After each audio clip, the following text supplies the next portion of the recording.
Halo, Assalamualaikum. Saya pengen tanya nih teman-teman, pernah tahu nggak sih kalau sebetulnya Panasonic pernah ngeluarin smartphone Android? Memang nggak dirilis di Indonesia ya secara resmi, tapi ini agak unik. Kenapa? Karena kalau smartphone biasanya kan menggadang-gadang kameranya seperti mirrorless atau DSLR. Nah, kalau ini malah sebetulnya kamera pocket yang ada smartphone-nya. Jadi kebalik ya. Nah, saya penasaran seperti apa sih smartphone ini. Dan ini saya beli nggak dalam kondisi baru ya. Ini secondan Jepang kayaknya. Harganya sekarang udah 300 ribuan berapa gitu. Jadi hasil akhir dari video ini, saya nggak akan menyarankan smartphone ini untuk dibeli ya. Ini sebatas untuk menuntaskan kepenasaran saya saja. Seperti apa sih smartphone Panasonic Lumix pada waktu itu. Sebetulnya Panasonic pernah jualan kok handphone di Indonesia ya, zaman masih fitur phone dulu. Dulu ada tuh fitur phone yang layarnya bisa dibuka jadi kayak handycam gitu ya. Sepupu saya punya dua waktu itu dan kelihatannya keren banget. Dan kita langsung saja lihat isi dalam paket ini buat tahu seperti apa Panasonic Lumix Phone yang bikin saya penasaran ini. Mari. Ya ini dia paketnya ya.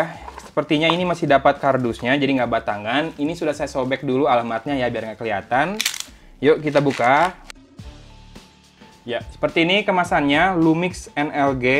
Udah kelihatan ya, berarti bentuk smartphone-nya seperti ini. Kameranya 13,2 megapiksel, 22 mm wide angle kamera. Resolusinya betul 13 megapiksel. Dan seperti ini spesifikasi dari smartphone-nya. Android dual core 1 GHz dengan flash memory 1 GB plus 2 GB. Jadi RAM-nya 1 GB dengan ROM-nya 2 GB. Jadi ini akan sangat mengandalkan ke kartu memori ya, karena memang ini kan sebetulnya memang utamanya adalah sebuah kamera. Jadi mungkin dia nggak berharap kita menginstal banyak-banyak aplikasi di situ. Layarnya 4 inci dengan resolusi 540 x 960 ya. Kemudian kameranya sudah tadi kita bahas, ada WiFi, Bluetooth, FM radio, MP3, MP4, dan microSD-nya up to 32 GB. Nah, warna yang tersedia adalah emas, hitam, dan merah seperti ini. Saya pesannya sih warna merah, semoga datangnya juga warna merah ya. Kita buka saja. Ada bonnya. Saya beli harganya Rp390.000. Ini dia smartphone-nya, nampak menggoda. Kita kesampingkan dulu. Dan di sini kita lihat, baterainya dilepas 2300 mAh. Oke, made in China. Kemudian kabel chargernya atau kabel datanya micro USB. Kepala chargernya seperti ini, power adapter foto. Saya nggak tahu deh, kayaknya ini bukan kepala charger aslinya dari Panasonic Lumix ini ya. Outputnya 5 volt 1 ampere dengan ujung colokannya bulat, jadi khusus untuk U-plug dan sudah bisa dipakai di Indonesia. Nah ini sepertinya memang bukan kepala charger asli. Kenapa? Karena disertakan juga dalam penjualannya adapter seperti ini. Berarti kepala charger aslinya adalah yang ujung colokannya gepeng sebetulnya. Kartu garansi NLG. Apa pula NLG? Distributor lagi kali ya? Ya, ada service centernya tuh.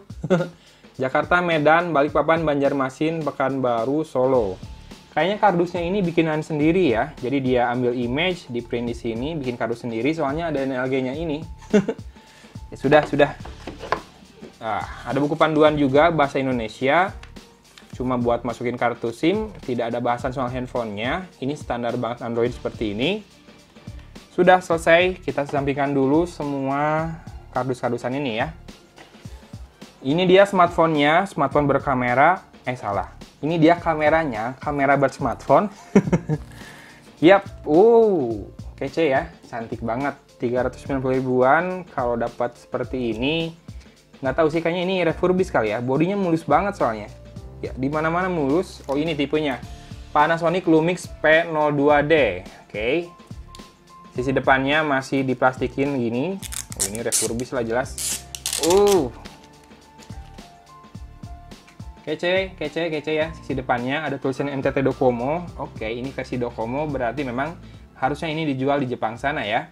Kita lihat sisi per sisi dulu deh. Di sisi atas ini ada, nggak tahu nih, dakokan ini, dakok bahasa Indonesianya apa? Cekungan. Ya pokoknya agak menjorok ini, nggak tahu buat apa. Sementara di sini ada katup untuk menutup port micro USB-nya. Ya betul. Ya port micro USB ya di sini ya. Tapi saya nggak tahu apakah ini waterproof atau enggak. Kita lanjut ke sini. Di sini ada, apa ini? Ada antenanya. Apakah ini ada TV-nya? Atau antena buat radio? Atau antena buat nelpon? Saya nggak tahu juga nih. Kita tutup lagi deh. Kemudian kita lihat ke bawah ada tombol power di situ, lalu ada volume rocker, kecil banget volume rockernya. Ini sepertinya bisa digunakan juga untuk melakukan zoom in dan zoom out ya, digital pastinya zoomnya. Dan di sini ada tombol shutter kamera. Ya oke lah, enak juga posisinya. Kemudian feels dari tombolnya juga masih lumayan enak. Ya, di sini dikasih garis jadi terpisah bagian ini, entah kenapa. Apakah back covernya bisa dibuka? Sepertinya enggak deh. Paling yang bisa dibuka adalah ini ya, buat baterai ini. Nah, seperti ini. Micro SD-nya slotnya di sini, kemudian untuk kartunya, untuk SIM card ada di sini. Kita pasangkan baterainya sekalian, berharap masih bisa nyala ya. Seperti ini back covernya, ada kamera 13,2 megapiksel.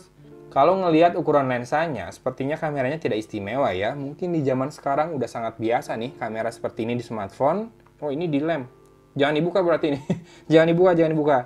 Saya pikir ini tadi bisa diangkat gitu untuk pop up atau gimana. Nanti kita lihatlah setelah dinyalakan.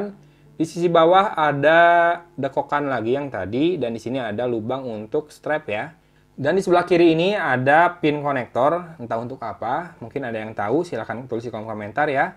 Sementara di sisi depan layar 4 inci, di atasnya ada earpiece. Lalu di sini ada warna yang berbeda sepertinya identification. Logo NTT Docomo di situ, dan di bawah layar ada 3 buah icon navigasinya. Back, home, dan menu. Tombolnya sendiri masih tombol fisik ya di bawah sini, dan ada lubang mikrofon. Kita langsung nyalakan, berharap masih ada sisa baterainya.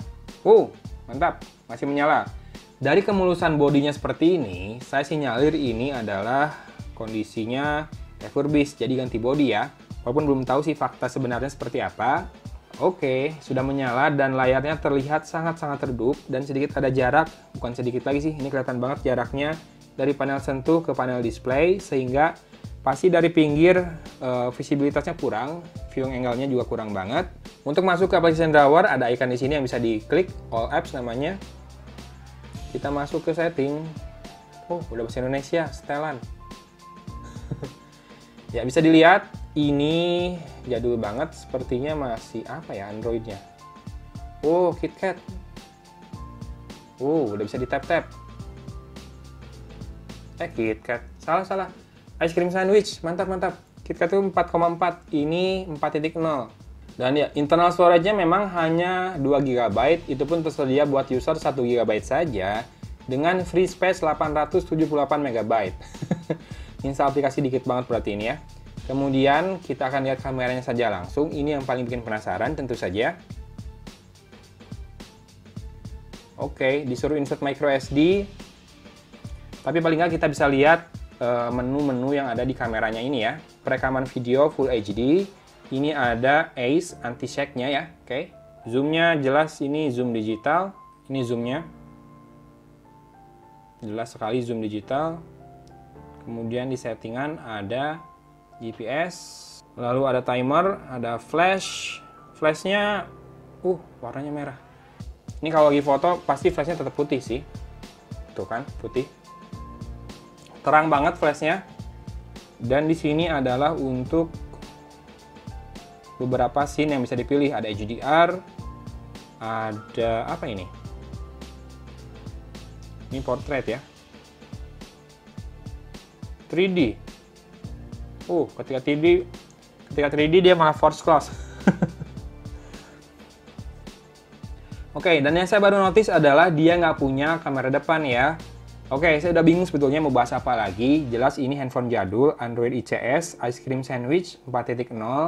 Kemudian untuk kameranya, sebetulnya walaupun ini adalah handphone atau smartphone yang bentuknya kamera banget, mungkin untuk teknologi kameranya zaman sekarang udah bisa digantikan oleh kamera handphone biasa, yang nggak perlu gede-gede banget kayak gini, yang ini sensornya tetap kecil sih lensanya walaupun gede gini ya. Nggak perlu bentuknya kayak kamera digital seperti ini, kayak kamera pocket seperti ini, tapi hasilnya udah jauh lebih baik. Nah, dari itu makanya saya semakin tidak menyarankan untuk dibeli. Memang sih mulus ya si bodinya, tapi saya sinyalir ini bodinya baru, jeroannya tetap yang lama. Kemudian layarnya juga agak redup ya, kurang bright, dan juga viewing angle-nya sempit banget. Buat lucu-lucuan, buat koleksi aja nggak masalah, 390.000 buat nambah koleksi smartphone lucu dan unik di rumah. Ya gitu aja ya, semoga nggak penasaran lagi dengan handphone atau malah kamera bersmartphone unik dari Panasonic Lumix ini, oke? Ya seperti itu smartphone-nya, memang spesifikasinya cukup jadul, juga fitur-fiturnya mungkin nggak seperti smartphone zaman sekarang ya. Tapi paling nggak ini punya keunikan karena form faktornya lebih mirip ke kamera dibanding smartphone. Dan seperti yang saya bilang di awal, saya tidak merekomendasikan kamu untuk membeli smartphone ini. Kenapa? Karena ini kondisinya second dan juga second-nya dari luar negeri. Nggak tahu kondisinya apakah masih bagus jeroannya atau tidak, untung-untungan juga.